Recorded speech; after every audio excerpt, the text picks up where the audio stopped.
Assalamualaikum warahmatullahi wabarakatuh. Hai teman-teman semua, apa kabar? Semoga hariku dan harimu selalu bahagia apapun situasinya, amin. Baik, ini saya akan mempresentasikan tugas saya, yaitu sebelumnya saya akan memperkenalkan diri. Ya, perkenalkan, nama saya Aminuddin, mahasiswa pasca sarjana UIN Sultan Maulana Hasanuddin Banten. Saya membuat konten atau video ini adalah tugas saya yang diberikan oleh dosen pengampu saya, yaitu Bapak Dr. Denny Iriadi, di mata kuliah TIK dan Desain Pembelajaran PAI. Tugasnya itu membuat media pembelajaran membuat media pembelajaran PAI yang berbasis TIK. Dan inilah saya sudah mempersiapkan bahannya. Selamat menonton. Nah, langkah selanjutnya, nah ini, ya. Tadi videonya sudah saya siapkan. Nah, ini.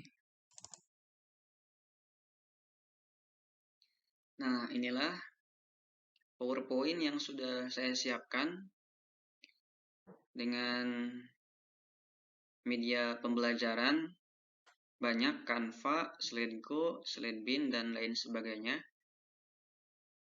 Nah, ini saya menggunakan media pembelajaran untuk PowerPoint-nya, yaitu menggunakan PowerPoint dan akan membahas fitur-fitur yang ada di PowerPoint dan cara-cara bagaimana merecording ketika kita mempresentasikan presentasi hasil kita.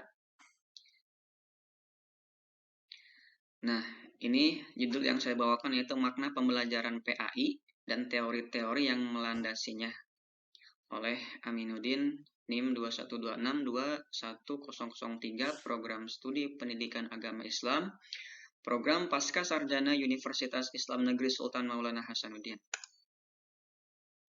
Konsep dasar pembelajaran dalam perspektif Islam, makna pembelajaran bukan hanya sekedar untuk merubah perilaku. Konsep pembelajaran dalam Islam merupakan konsep pembelajaran yang ideal karena sesuai dengan nilai-nilai ajaran Islam. Tujuan pembelajaran dalam Islam bukanlah mencari rezeki di dunia ini semata, tetapi untuk sampai pada hakikat memperkuat akhlak. Artinya mencari atau mencapai ilmu yang sebenarnya dan akhlak yang sempurna. Program pengajaran dalam proses pembelajaran. Kegiatan belajar yang berlangsung di sekolah bersifat formal, disengaja direncanakan dengan bimbingan guru dan bantuan pendidik lainnya. Apa yang hendak dicapai dan dikuasai oleh siswa dituangkan dalam tujuan belajar, dipersiapkan. Bahan apa yang harus dipelajari, dipersiapkan juga metode pembelajaran, yaitu situasi dengan cara siswa mempelajarinya, dan pada akhirnya dilakukan evaluasi untuk mengetahui kemajuan belajar siswa. Penjelasan ini memberi gambaran bahwa kegiatan belajar yang dilaksanakan secara sengaja dipersiapkan dalam bentuk perencanaan pengajaran. Persiapan pengajaran ini sebagai kegiatan integral dari proses pembelajaran di sekolah. Nah, inilah teori-teori yang mendasari pembelajaran. Teori adalah seperangkat asas yang tersusun tentang kejadian-kejadian tertentu dalam dunia nyata, dinyatakan menurut McKechnie dalam general, ya. Kemudian sedangkan menurut Hamzah menyatakan bahwa teori merupakan seperangkat preposisi yang di dalamnya memuat tentang ide, konsep, prosedur, dan prinsip yang terdiri dari satu atau lebih variabel yang saling berhubungan antara satu sama lainnya dan dapat dipelajari, dianalisis, dan diuji serta dibuktikan kebenarannya. Dari dua pendapat di atas, teori adalah seperangkat asas tentang kejadian-kejadian yang di dalamnya memuat ide, konsep, prosedur, dan prinsip yang dapat dipelajari, dianalisis, dan diuji kebenarannya. Teori belajar adalah suatu teori yang di dalamnya terdapat tata cara pengaplikasian kegiatan belajar, dan seterusnya.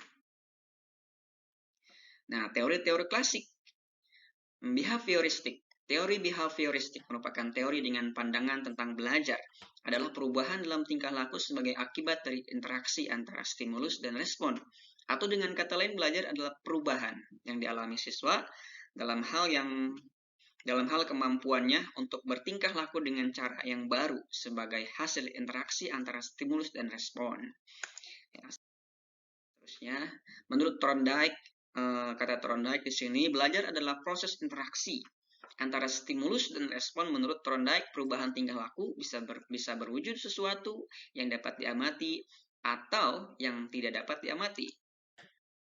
Nah, seterusnya, kata teori Gagne di sini beranggapan bahwa hierarki belajar itu ada, sehingga penting bagi guru untuk menentukan urutan materi belajar yang harus diberikan. Materi-materi yang berfungsi, prasyarat harus diberikan terlebih dahulu. Keberhasilan siswa belajar kemampuan yang lebih tinggi ditentukan oleh apakah siswa itu memiliki kemampuan belajar yang lebih rendah atau tidak. Menurut Gagne ada 8 tipe belajar, yaitu yang pertama, belajar syarat, belajar stimulus respon, belajar merangkaikan, belajar asosiasi verbal, belajar diskriminasi, belajar konsep, belajar prinsip hukum, belajar pemecahan masalah. Nah, ini menurut perspektif Islamnya, menurut perspektif Quran Al-Mujadalah ayat 11. Bismillahirrahmanirrahim. Yarfa'illahu alladhina amanu minkum walladhina utul ilma darajat. Wallahu bima ta'maluna khabir. Kemudian ini ayat selanjutnya yaitu surat Toha. Bismillahirrahmanirrahim. Faqul lahu qawlan layyinan la'allahu yatadhakkaru aw yakhsha. Nah, simpulannya, pembelajaran secara sepintas dipandang sebagai sebuah proses yang berjalan bersifat rutinitas tanpa sebuah perencanaan yang konseptual. Banyak orang yang menilai bahwa seorang guru masuk kelas melangsungkan proses pembelajaran tidak mempunyai persiapan materi pembelajaran yang melalui proses validasi ilmiah seperti kesesuaian dengan kurikulum yang berlaku, alokasi, waktu yang disediakan, dan lain-lain. Bagi seorang guru yang telah memiliki kompetensi sekaligus menyadari kapasitas itu akan menjawab bahwa penilaian banyak orang itu sangat keliru.